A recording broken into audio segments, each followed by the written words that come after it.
Hello, I am Stephanie Joy, the attorney at All Things Social Security and Joy Disability Law.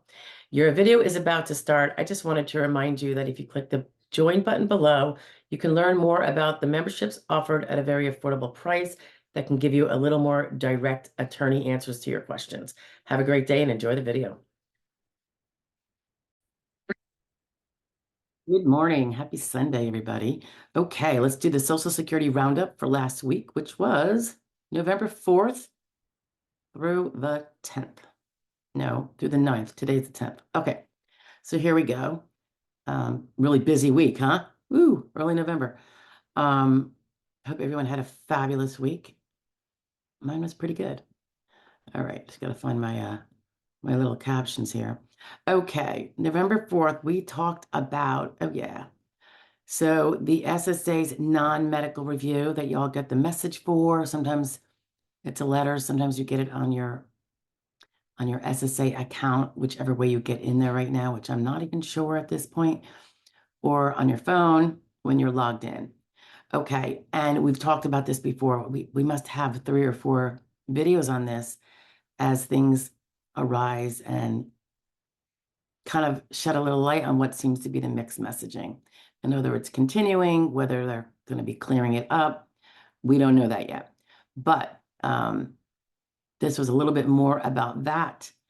And as of then, it was not cleared up. So I still think there's mixed messaging going on. I'm sure it's not deliberate, but they really got to clean up their messaging and who gets sent what. That was on November 4th. November 5th, that was Tuesday. Ooh, that was that big day.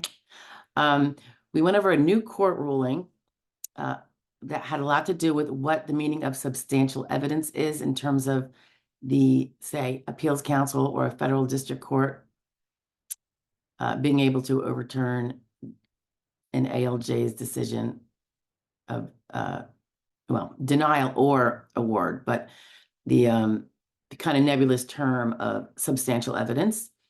And it also goes into ADLs and inconsistencies. And it was a case by the name of, I probably can say it better this time, Charbrough. It's not Scarborough, I don't think anyway. Anyway, good case to review.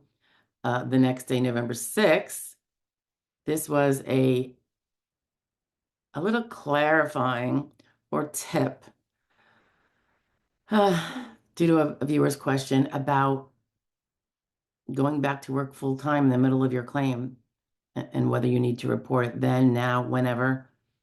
Take a look, see, because you don't want to get yourself into too much of a jam.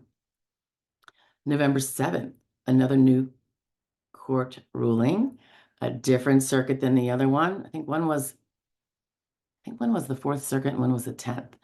In any event, this is the Toledo case, and it is about contradicting or silent medical evidence and what contradicting or silent, meaning omitted things that perhaps shouldn't be omitted, and how that can affect your claim, good, bad, or ugly.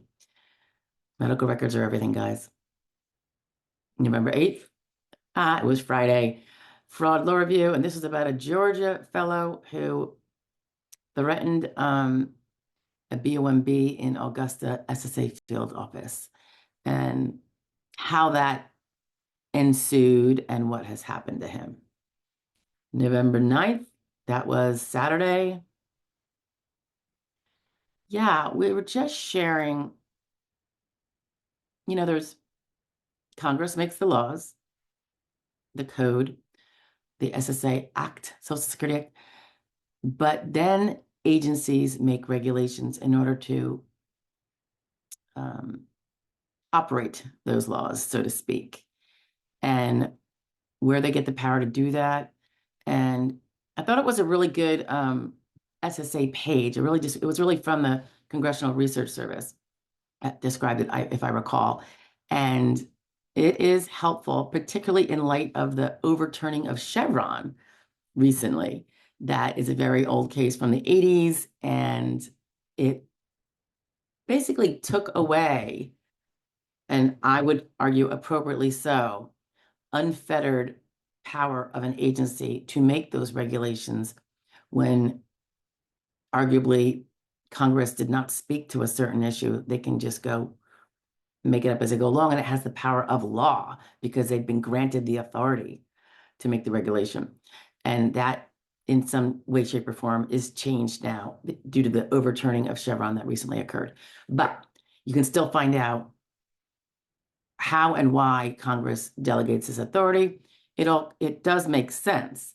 However, as you know, the regulators, the agency people, are not elected officials, so that they can make such powerful, life-changing rules and regulations on the rest of us when we haven't elected them has proven to create a very slippery slope and a lot of sliding down that slope. So anyway, there's a good read on it that I believe should be attached.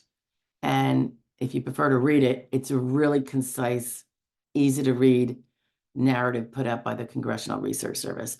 But otherwise, here's the verbal version, okay? That was Saturday. And have a great week, everybody. I am going to try to get some stuff done today, hopefully. That won't be in this office, at least not most of the day. We'll see.